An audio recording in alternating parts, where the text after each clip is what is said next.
तो आज Congress working committee की एक बैठक होने वाली है। जम्मू कश्मीर विधानसभा चुनाव को लेकर के चर्चा की जा सकती है। सोनिया गांधी, राहुल गांधी और मल्लिकार्जुन खड़गे इस बैठक का हिस्सा रहेंगे। इस बैठक में कई और लोगों को भी आमंत्रित किया गया है, यानी कि कई और अधिकारी और नेता भी मौजूद रहेंगे। साथ ही जम्मू कश्मीर विधानसभा चुनाव को लेकर के रणनीति बनाई जाएगी।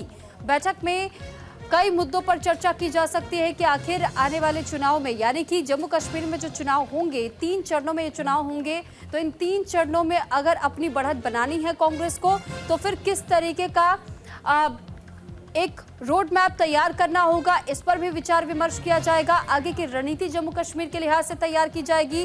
साथ ही क्या नेशनल कॉन्फ्रेंस के साथ में मिलकर के चुनावी मैदान में उतरेगी इंडियन नेशनल कांग्रेस, या फिर इंडियन नेशनल कांग्रेस की ओर से अपने दम पर चुनाव लड़ने का जिक्र आएगा सामने। अब तक भी इंतजार है और साथ ही इस बैठक के बाद से पता चल पाएगा, सब कुछ स्पष्ट हो पाएगा, क्योंकि इससे पहले आपको याद होगा कि राहुल गांधी की मुलाकात नेशनल कॉन्फ्रेंस के कुछ नेताओं से जरूर बताई जा रही थी। इस बीच में हमने ये भी देखा है कि अब तक जो स्थानीय पार्टियां हैं कश्मीर में खासतौर पर, वो बहुत ज्यादा सक्रिय हो चुकी हैं और अभी से ही अपने प्रचार प्रसार में भी जुट चुकी हैं। साथ ही साथ आम जनता के बीच भी पहुंचा जा रहा है।